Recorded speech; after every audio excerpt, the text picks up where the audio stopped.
Hello friends, मैं हूं अजीज। आप देख रहे हैं मूवी स्टॉक चैनल, जिस पर आज मैं बात करने वाला हूं डेडपूल एंड वुल्वरीन फिल्म के आए हुए फर्स्ट रिएक्शन रिव्यू के बारे में, जिसे लेकर के आपको पता ही होगा यही के लोगों के बीच कितनी ज्यादा एक्साइटमेंट है। हालांकि देखा जाए तो एमसीयू के कट्टर फैंस डेफिनेटली हम जैसे इस फिल्म को तो सपोर्ट करने के लिए जाएंगे ही, लेकिन कई सारी ऐसी ऑडियंस भी है जो एमसीयू के इस पूरे यूनिवर्स से आप कह सकते हो कि इन्फिनिटी वॉर के बाद ही जुड़ी थी, जिसके बाद जाकर के उनके लिए डिसअपॉइंटमेंट का जो बार था वो कितना ज्यादा बढ़ गया था। और उसके बाद कई सारे वो नए फैंस एमसीयू से अपना मुंह मोड़ करके बैठ गए थे, क्योंकि कंटेंट की ही बात की जाए तो एमसीयू की तरफ से कंटेंट उस लेवल का डिलीवर नहीं किया जा रहा था। हालांकि अगर कंटेंट पर काफी ज्यादा नजर भी डाली जाए तो सीरीज इन सभी के झमेले में पड़कर के एमसीयू ने खुद ही के यूनिवर्स की पूरी बैंड बजाई है। लेकिन बीच बीच में अप्स एंड डाउन वाले जो स्केल थे वो कहीं ना कहीं हम जैसे फैंस को यही बात बता रहे थे कि अब एमसीयू वापस आ गया और फिर अगली फिल्म में एमसीयू का दी एंड हो चुका है। और यही सिचुएशन एमसीयू के पूरे फेज 5 के सागा में चल रही थी। लेकिन देखा जाए तो गार्डियंस ऑफ द गैलेक्सी, हाँ वॉल्यूम 3 की बात कर रहा हूँ, लोकी और कहीं ना कहीं मल्टीवर्स ऑफ मैडनेस जैसी फिल्म ने एमसीयू की इज्जत तो बचा रखी थी, लेकिन मेजोरिटी कंटेंट अगेन वोग के चलते एमसीयू की बैंड बजा करके बैठ चुके हैं। यानी देखा जाए तो डेडपूल एंड वुल्वरीन फिल्म ठीक नो वे होम की तरह एक इवेंट फिल्म भी मानी जाएगी, जो कि फिर से नई ऑडियंस को उनकी तरफ अट्रैक्ट करने में कामयाब होगी, अगर फिल्म के कंटेंट में काफी ज्यादा दम निकला तो चलिए अब उसमें कितनी सच्चाई है कितनी नहीं, इस रिएक्शन रिव्यू में उन सारी की सारी डिटेल्स पर बात करते हैं। जिनसे पहले बनेगी मेरी छोटी मोटी सी डिमांड, जो कि हाँ ऑब्वियसली यही है कि इस चैनल को सब्सक्राइब, वीडियो को लाइक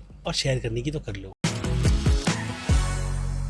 सो फ्रेंड्स, तो इस फिल्म के रिएक्शन आज निकल कर आए हैं, क्योंकि इस फिल्म को वर्ल्ड लेवल पर प्रीमियर फिलहाल के लिए तो ऑडियंस की नजरों में आज ही दिया गया है। लेकिन इसके पहले फैन स्क्रीनिंग 40 मिनट की, और फिर वो कहते हैं ना कि कई सारे एमसीयू के वो कुछ खास लोग थे जिन्होंने ये पूरी की पूरी फिल्म देख ली थी, जिनमें से एक से मैंने थोड़े बहुत ही डिस्कशन कर हाँ स्पॉइलर की टेरिटरी में बिल्कुल भी ना जाते हुए ये बात पता की कि असल मायने में ये फिल्म एमसीयू के यूनिवर्स को किस तरीके से ऑडियंस के लिए प्रेजेंट कर रही है। जिसमें सामने वाले का जवाब मेरे लिए तो यही था कि ये फिल्म एमसीयू के साथ साथ फॉक्स के यूनिवर्स को भी प्रेजेंट करेगी, और हाँ उनकी तरफ से बनाए गए एक्समैन के पूरे यूनिवर्स को भी, जिसमें बाकी दूसरी फिल्में जो कि अगेन आप समझ जाओ कि फॉक्स ने मार्वल की जो बनाई थी उन्हें भी ट्रिब्यूट दिया जाता है। यानी एक हिसाब से ये फिल्म फॉक्स के यूनिवर्स का एक ऐसा लव लेटर है जिसे मार्वल वाले पूरी दिलो जान के साथ ऑडियंस के सामने प्रेजेंट करना चाहते हैं, जिसका पूरा का पूरा क्रेडिट केविन फैगी के साथ साथ रियान रेनॉल्ड्स की टीम को भी जाएगा, जिनके विजन पर पूरी तरीके से केविन फैगी ने ट्रस्ट करते हुए हाँ आप कह सकते हो कि उन्हें ये अपॉर्चुनिटी दी कि वो लोग इस काम को कर ऑडियंस के सामने प्रेजेंट करें। यानी यहाँ देखा जाए तो सिचुएशन इस सारे के सारे रिएक्शन में यही बात की निकल कर आती है कि ये फिल्म ठीक नो वे होम की ही तरह जैसे उसमें सोनी पिक्चर्स के यूनिवर्स को ट्रिब्यूट दिया गया था, ये उससे दुगना नहीं बल्कि 1000 गुना कुछ ऐसा कर दिखाएगी, जिसमें कैमियो सिर्फ नाम के नहीं बल्कि उन सब का स्क्रीन पर राइटर और डायरेक्टर के विजन के हिसाब से किसी न किसी तरीके का काम था, जो कि हमें फिल्म में देखने के बाद ही पता चलेगा। और इसके अलावा 2 कैमियोज में फिर से कहूंगा, नाम नहीं बताऊंगा, उनके रोल की भी बात की जा रही है, जो कि आप कह सकते हो कि स्क्रीन टाइम के हिसाब से 10 से 15 मिनट के आसपास का रोल है। यानी उन कैरेक्टर्स को स्क्रीन पर शाइन करने का मौका पूरी तरीके से दिया जा रहा है। और आफ्टर ऑल हो भी क्यों ना, फॉक्स के यूनिवर्स में उन कैरेक्टर्स को लेकर के जो सपने सजाए गए थे वो उस लेवल पर पूरे नहीं हुए, जिसके बाद रियान रेनॉल्ड्स ने ये जिम्मेदारी अपने कंधे पर लेकर के कुछ चीजें वैसी की है। और फिर बात की जाए अवेंजर्स असेंबल जैसे वाले मूवमेंट की, जिन सारे ही मूवमेंट में आपको सुपर हीरोज की जो टीम दिखाई जाती है, उन सारे लेवल्स को भी यहाँ पर फिल्म में एक हिसाब से अच्छी तरीके से यूज किया गया है, जिस पर मैंने भी उनसे डिटेल में बात नहीं की और ना ही मैं आपको वो डिटेल्स इस वीडियो में प्रोवाइड करूंगा। लेकिन देखा जाए तो फिल्म सिर्फ ऐसे ही नहीं बल्कि जैसे कि मैंने कहा कई सारे कैमियोज और ऐसे अमेजिंग मोमेंट से भरी पड़ी है, जिनमें अगर एक बार बड़ी स्क्रीन पर जोक्स प्रॉपर तरीके से लैंड करते हैं तो वो रुकने का नाम नहीं लेते। लेकिन अगर कहीं कहीं पर फिल्म में ठहराव है तो वहाँ पर उस तरीके के जोक भी फिल्म के उस पार्ट को बचा नहीं पाते। और इनमें काफी मेजर ड्रॉबैक मुझे फिल्म की विलेन का लेकर के सुनने के लिए मिला है, जो इस फिल्म में अपना योगदान उस लेवल का नहीं दे पाती जितना कैसेंड्रा नोवा के कैरेक्टर से लोग उम्मीद लगा करके बैठे हैं। लेकिन फिर भी उनका पार्ट, वो कहते हैं ना कि एमसीयू के यूनिवर्स में प्रोफेसर एक्स के बाद किसी कैरेक्टर को पावरफुल दिखाने का है तो वो कैसेंड्रा नोवा ही है, ऐसी बात बताई गई है। यानी क्लियरली देखा जाए तो ये फिल्म फॉक्स के ट्रिब्यूट, लव लेटर, जो भी आप समझो, उनके अलावा सुपर हीरो की कॉमिक बुक पर बनाई गई एक ऐसी अच्छी परफेक्ट फिल्म है, जिसे ये बात बहुत ही अच्छी तरीके से पता है कि फैंस को सर्विस बड़े थिएटर में जाकर के किस तरीके की देनी चाहिए। और शायद मुझे लगता है कि अब इन्हीं बातों से खुश होकर के एमसीयू वालों ने शॉन लीवाई को एमसीयू के यूनिवर्स की आगे की 2 बड़ी फिल्में भी ऑफर करने की कोशिश की थी, जिनसे उन्होंने खुद का पूरी तरीके से किनारा करते हुए ये कह दिया कि वो स्टार वॉर्स की एक ऐसी फिल्म बनाएगी जिसकी सोर्स यही क्लेम कर रहे हैं कि फिलहाल तो वो बनने नहीं वाली। ऊपर से रूसो ब्रदर्स की भी बातें निकल कर आई थी, जिन सब पर फिर कभी बात की जाएगी, लेकिन अभी के लिए तो सभी रिएक्शन को अगर मर्ज कर बताऊं तो सारे के सारे क्रिटिक्स का कहना यही है कि ये फिल्म बहुत ही फन टू वॉच फिल्म है, जो कि सही मायने में एमसीयू को एक ऐसी चीजें करती हुई दिखाती है, वो भी फॉक्स के यूनिवर्स को लेकर के, जिसका फैंस बस सपना ही देख सकते हैं। और अब जबकि वो इस फिल्म से पूरा हो रहा है तो सारे क्रिटिक्स का कहना है कि आपको फर्स्ट डे फर्स्ट शो अगर आपके लिए पॉसिबल है तो जाकर के इस फिल्म को जरूर देखो, जिसमें मैंने भी फिलहाल तो उसी तरीके का हिस्सा ले रखा है, क्योंकि आफ्टर ऑल डेडपूल के अलावा लोगन जैसा नाम इस फिल्म के साथ में जुड़ा हुआ है, जिन्हें कई साल बाद बड़ी स्क्रीन पर देखने का वो मजा मिलेगा, और ऊपर से मार्वल का साथ हो, वो भी सिर्फ और सिर्फ कंटेंट पर ही फोकस करते हुए, तो फिर ऐसे में फैंस तो इसे सपोर्ट करेंगे ही। जिसकी कहानी से रिलेटेड मुझे लगता है कि कई सारे क्रिटिक्स ने फिलहाल तो उस पर बात की है, लेकिन कुछ क्रिटिक्स की बात की जाए तो कहानी को लेकर के राइटिंग में उनकी तरफ से यही कहा जा रहा है कि शार्पनेस दिखाई गई है, जिन्होंने अगेन मल्टीवर्स का मैडनेस क्या होता है वो चीजें प्रिपेयर कर लोगों के सामने दे दी है। जिस हिसाब से मुझे लगता है कि इस फिल्म का नाम जो मुझे मेरे उस दोस्त ने बताया था, Deadpool in multiverse of madness, ऐसा होना चाहिए था, जिसमें आप डेडपूल के साथ साथ वुल्वरीन भी लगा सकते हो, लेकिन मैडनेस मल्टीवर्स का ये टैगलाइन होनी चाहिए थी। यानी देखा जाए तो मार्वल ने जो सपना मल्टीवर्स के कॉन्सेप्ट को लेकर के देखा था, उसे अब फाइनली पूरा डेडपूल एंड वुल्वरीन फिल्म करेगी। और हाँ, फ्लैश फिल्म ने भी वो कोशिश की थी, लेकिन काफी लिमिटेड चीजें जो एंडी मशाडी के सामने एंड टाइम पर रखी गई थी, उनसे जितना अच्छा बना उन्होंने वो चीजें स्क्रीन पर उस फ्लैश फिल्म के तौर पर करके दी थी। यानी इस फिल्म के एंड में जिस तरीके का हमें ट्रिब्यूट भले से ही सीजी की मदद से क्यों ना दिखाया जाए, यहाँ पर आपको Shawn Levy Deadpool versus Wolverine film में वो चीजें करते हुए नजर आएंगे, क्योंकि जैसे कि मैंने कहा, यहाँ पर केविन फाइगी की पूरी छूट थी कि वो फॉक्स के यूनिवर्स को जैसा चाहे वैसा यूज कर सकते हैं, लेकिन अच्छे से अच्छे स्टोरी राइटिंग के साथ। जिन सब पर अब मैं चाहूंगा कि आप अपनी भी राय मुझे कमेंट में लिख कर बताओ, क्योंकि बात रही रिएक्शन की तो सारे के सारे एक एक रिएक्शन को पढ़ करके वो कहते हैं ना कि मैं आपकी एक्साइटमेंट के लेवल को और भी ज्यादा बढ़ाना नहीं चाहता। हालांकि आप सिर्फ फिल्म के टाइटल और 2 एक्टर को ही देख करके जाओ, जिनसे रिलेटेड मार्केट में जितनी भी चीजें निकल कर आई है, चाहे वो ट्रेलर, टीजर, यहाँ तक की पोस्टर्स क्यों ना हो, उन सभी में आपने एक चीज नोटिस की होगी कि मार्वल स्पॉइलर से फैंस को बहुत ही दूर रखने की कोशिश कर रहा है। लेकिन ऐसे में कई सारे लोग इस फिल्म के इस प्रमोशन को भी लेकर के पॉइंट आउट ही कर रहे हैं कि उन लोगों ने कई सारे कैमियोस की बात कर रहा हूँ, उनके हिसाब से जो ऑफिशियली भी बता दी है वो अच्छी नहीं है। लेकिन इसके बीच रेयान रेनॉल्ड्स ने खुद सेट की इमेजेस को शेयर करते हुए एक मस्ती भी की थी, जो बात अगर आपको याद है तो ठीक है। लेकिन खैर, अभी रिसेंटली भी मार्वल वालों की तरफ से यही कहा गया कि उनकी तरफ से भी कई सारे फेक लीक्स को भी इस कैंपेन में शामिल कर रखा गया था, ताकि असली सरप्राइज जो इस फिल्म के साथ कैमियो के तौर पर जुड़ा हुआ है वो बिल्कुल भी स्पॉइल ना हो। जिनकी कुछ और बातों पर थोड़ा आगे बात करेंगे, क्योंकि मैं इस फिल्म के मिड और पोस्ट क्रेडिट सीन के बारे में तो आपको बताना भूल ही गया था, इसलिए जल्दी से उससे भी रिकॉर्ड कर इस वीडियो में ऐड करते हुए सबसे पहले ये बता दूं कि इसकी इन्फॉर्मेशन द इल्यूमिनाटी की तरफ से निकल कर आई है, जिनका कहना यही है कि इस फिल्म में एक मिड और कंफर्म पोस्ट क्रेडिट सीन है, जो बिना स्पॉइल कर अगर बताऊं तो डेफिनेटली मिड क्रेडिट सीन तो डेडपूल के ही यूनिवर्स को आगे किस तरीके से लेकर के बढ़ा जाएगा उसका प्रॉपर हिंट देगी, और वो चीजें हमें पूरी फिल्म की कहानी में भी दिखाई जाएगी, अगेन मल्टीवर्स ऑफ मैडनेस के साथ। और फिर बात करें इसके पोस्ट क्रेडिट सीन की, तो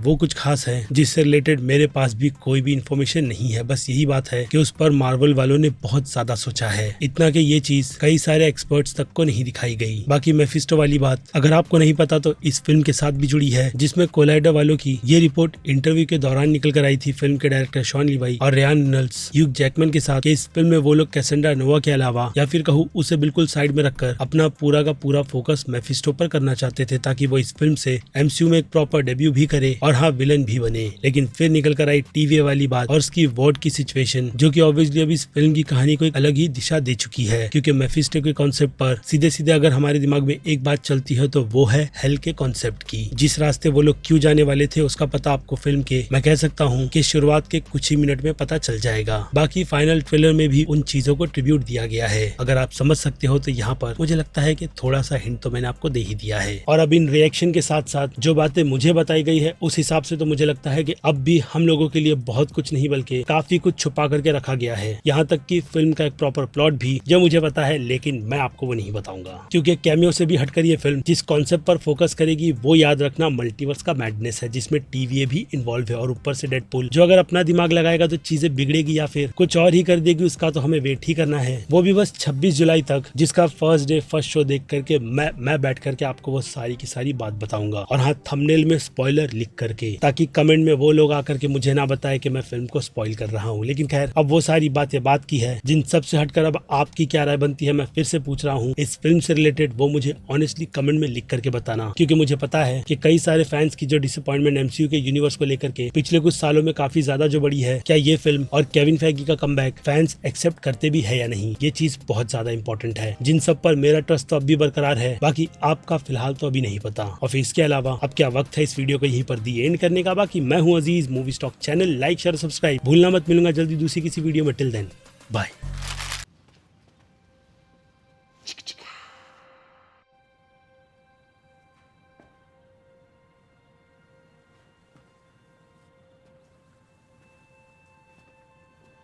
You're still here. It's over. Go home.